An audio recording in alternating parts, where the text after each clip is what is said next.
Hey folks, it's Lindsay Hustle with SPS back in the building over at one of my favorite places on the planet, the Detroit Pizza Bar on 6 Mile, Illinois. It's a good time here for Championship Sunday. Couldn't have a better guest right now, Mr. Demand Greatness, Mr. Motivation himself, my guy DeAndre Carter. What's up, brother? Hey, how you doing, man? Good. I'm real great. If the camera wasn't on us, man, I'd give him that special 8x8 grip, but y'all be looking too hard, man. You got to watch out for that. Yeah, it's a happy Sunday. How you doing? I'm doing really good, man. Okay. Just came fresh off the flight. Had an opportunity to do like a work vacation on Orlando. Okay. Oh, wow. Yeah, it was beautiful. 80 degrees and sunny. Oh, cool. Man. It was 80 at like 10 o'clock at night. Just beautiful. Now, did you take the G700 jet this time? Not this time. Not this time? You're like, man, I don't want to play all that gas. I get you. That's soon enough, man. Yes, I'm happy that you're available for Championship Sunday. As I was getting ready to come into that, I said, man, who can we really bring in that can kind of bring some heat, bring some fire? Rick Ross and Meek Mill got that new Shaq and Kobe that just dropped. That's us, Shaq and Kobe right here. Yeah, that's it. Dynamic duo. You're a proud Michigan State man, representing. So funny that the last time we ran into each other on campus. Right. Yeah, I got a story behind that. Yeah, a story behind that? What's the story behind that? So I had just the night before spoke to a group of incoming students, they're first generational students, right? So these are the students that they don't have anyone in their family, and students just like me, anyone in their family before them that went to college. So this is your first generation college student. So I spoke to them the night before, and I came the next day to follow up, to connect with the staff, see what the students. That's so different. Speakers don't normally get their check and bounce. Normally, yeah. But I literally had negotiated the next day that I would come in because they were going to do a brief recap. And so they wanted me to, and everything happens for a reason, they wanted me to submit questions so that they could know what to discuss, what were the takeaways. Well, I got so wrapped up in delivering a message that I left without giving them the questions. So I showed up the next morning, watched them walk from Sparty over to Bessie, walked with them, gave them the card, and then when I went back to my car, I was going to go over to talk to the College of Business because I'm going to be doing some work with them. And I just had a tug that said, just leave your car and walk. I'm like, okay, I guess I need to get some steps in. So I walked over to College of Business, met with my buddy over there. We discussed some ideas, and then I walked back. I say that because had I not walked from Sparty with them, used that time, went and had lunch, then talked to the College of Business, and then walked back, we wouldn't have crossed paths at that exact moment.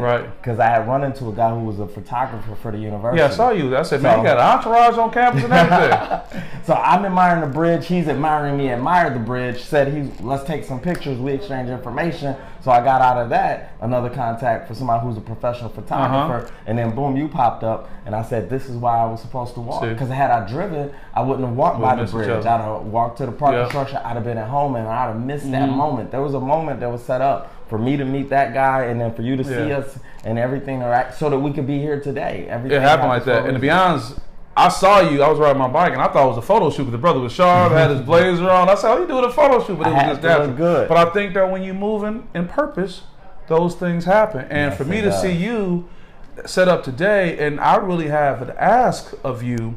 As a sports psychology consultant, as someone who has media credentials covering, high school and Michigan State football and basketball, Michigan State is going through a tough time right now. I make no qualms about Coach Tucker, me knowing him personally and professionally, and this transition is happening. Coach Harlan Barnett is in a tough situation. I mean, I was talking to some Spartan folks a second ago. I don't even know how you kind of navigate this. They had a really tough loss yesterday to Iowa. So I want to call upon you as a motivational speaker, and me as a sports psychology consultant. That's the Shaq and Kobe piece. We're the ones they call upon to put the pieces back together. We don't have the luxury to sit and just throw our, socks at the TV or whatever and say y'all horrible, because that same person, you and I may have to sit down and help. So what message do you have not only for a Mel Tucker, a Harlan Barnett, a Michigan State football team, and a Michigan State fan base, whether you talk about these individually or in general, but what message you have if you got the call or you get this opportunity now on this platform to talk about how do you move forward, how do you raise your head up, and all those things? So the main thing that I keep hearing right now is fight for the story you want to tell. Say that again. Fight for the story that you want to tell. One of the toughest parts or moments in my life is personally when I went through a divorce, and financially I was the only income earner, and as a result I was the only debt carrier. And so when that thing fell apart, more of the avalanche fell on me. On top of that, you know, my prized possession, my daughter, I wasn't able to ascertain custody of her. Let me just stop you for a second. Very important. You sound like you're telling my life story too. And I don't think I knew these details. Went through a divorce, was not longer in the household with my daughter. I see the pictures of you and your daughter. So I just say that to say that we connecting on that tip. So with that, please And proceed. that's important to hear because I believe as men, we don't get to put our stories out as frequently. And when we do, they don't get as much attention. This how, man, you be all right. If me, you, and a young lady, if all three of our cars broke down on the road and we all trying to fix it, they're going to stop and try to help her car first. Right? And I'm not arguing that they should help me or and you may potentially only help her. Right. You know what I'm saying? Help her not only first, in real talk, but only help her. It out. Yeah, y'all men, y'all work together. Yeah, he'll figure it out. Y'all should both work on So I say that to say that we do need platforms and we do need outlets to share our story because a lot of us I didn't know that about you. A lot of us are going through the same thing and we have the strength and the grit to push through it, but sometimes we can push through it together at a higher level if we were aware. And so I'll never forget going through this difficult time. I mean, it is so I once read that divorce is like open heart surgery for the heart. Like, you know, you're just getting ripped apart. And then your custody of your baby. My baby was like 2 when this happened. And so, and my dad was incarcerated my entire childhood. He went in when I was 6. He didn't get out until I was 24. So he's in prison almost 2 decades. And so he missed a lot of critical. So I didn't want to miss it. So all of this is going on. All of this is swirling. And this guy said something. And, you know, this is the power of a coach. I hired a life coach in my most difficult times. And I hit him up, and then I was telling him everything. He said, and at the time there were wildfires going on in California. He said, DeAndre, the same fire burns on us all. Wow.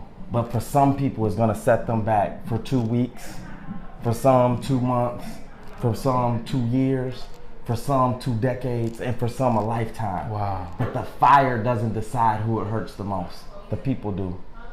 And I said, oh my God, what are you telling me? He said, one day your daughter's going to ask you about this phase of your life. And she's going to say, Daddy, I know what happened. How did you respond to it? What story do you want to tell her? And then you fight for that story.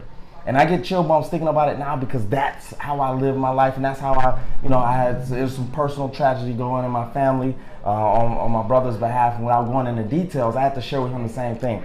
Bro, when your 2-year-old daughter, ironically same age, when your 2-year-old daughter's 15, what story do you want to tell her when she asks, Daddy, how did you handle when this happened? And then you decide that story and you fight for it. And so my message to the team would be, how do you want to tell the story of this season? Like, you are writing the script and we're at the part where, and every movie has this, we're at the part of the movie where the world is falling apart. Right. And it's like, oh my God, how do you want it to end and what is it going to take to get there? But you got to know what story you want to fight for. If you just let it happen, it's just like allowing everything to do whatever it wants to do. And you got to decide, this is what I want and this one I'm going to fight for. And then the second part of that is you got to be for real. But before I get to that, I just had to say that. Fight for the story. The power in that is that now in my mind, though, this is a Sunday. Tomorrow, more than likely, I'll be in a press conference.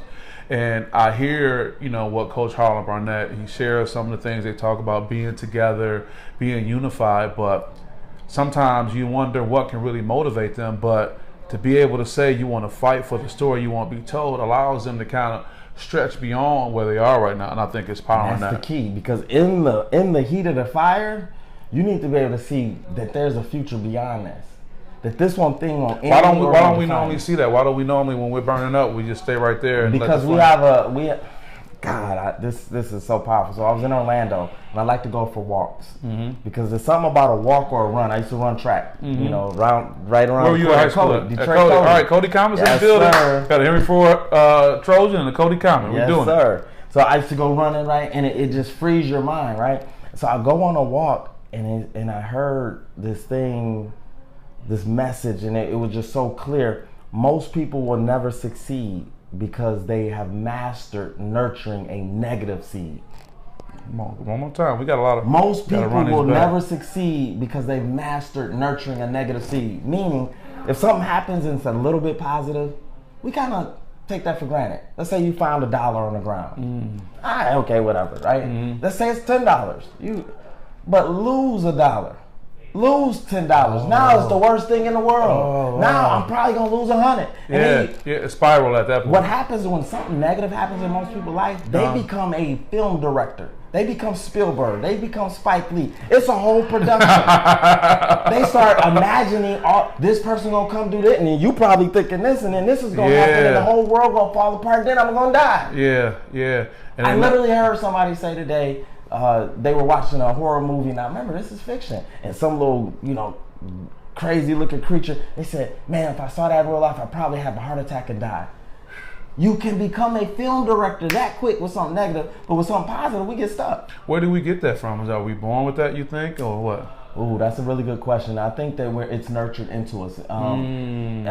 Two things pop into mind when they say that. We're only born with two fears: fear of loud noises and fear of falling.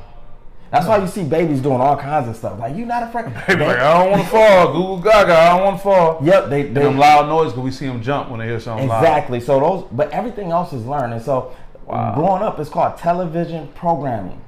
Television.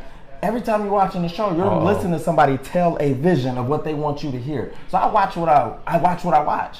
I only put things on, even on the background, or I only put things on that I feel okay with that content just getting in my subconscious. Because if you're telling that vision, I want to be able to know that it's programming me in the right direction. Right. So sometimes I might just throw on, a positive motivational speaker or some self-help thing in the background while I'm washing dishes, while I'm cleaning up, while I'm doing whatever, because it's telling a vision that's programming me for success. But most of us, you got on some of these toxic shows, and they're telling you a vision that's programming you for negativity, and you automatically respond to the negativity.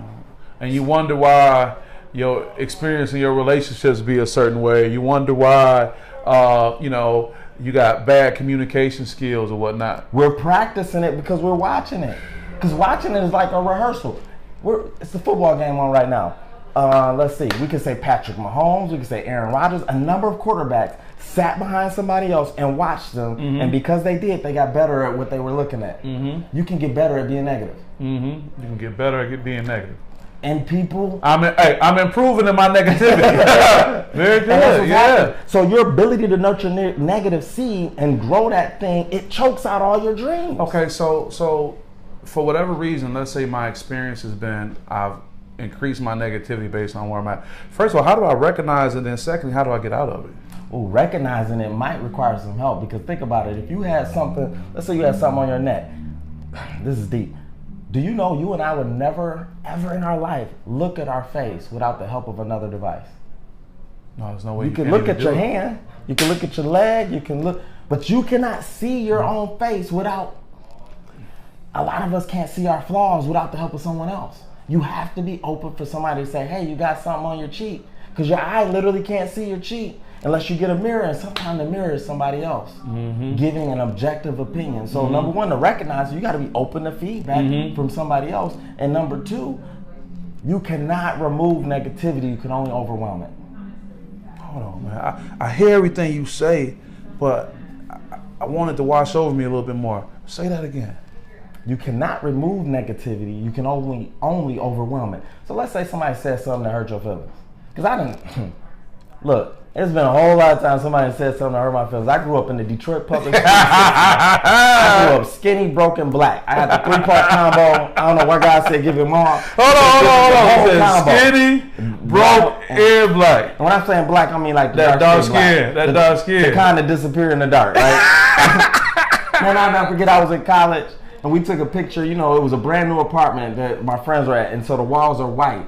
And somebody, I think they did on purpose, we was getting ready to take a picture, and they opened one of the bedroom doors, and the light was off in there. So you got all this white, and then you got the darkness of the open doorway. And they said, DeAndre, you stand in the middle. Man, it looked like a shirt and a Oh, man, that was a setup. That was a setup. See me, it was a setup. That was a setup. So here's my point. I've heard so many negative things, and I can't unhear them. Skinny, broken, black. I'm still on that, though. Yeah, I'm with you. I can't unhear all of the jokes, all of the mean things that people said. You can't take that out of your mind. It's kind of like in the court when they say strike, they tell the jury, strike that from the record. They heard it, though. That you can strike it from the record, but you can't strike it from the memory. And so what happens is... strike it from the record, but you can't strike it from the memory. You cannot. There's an African proverb that's so deep. It says, the heart remembers whatever the eye sees. And so sometimes you experience something and we try to get past it and we don't see it anymore, but your heart remembers what it felt like. And that's trauma.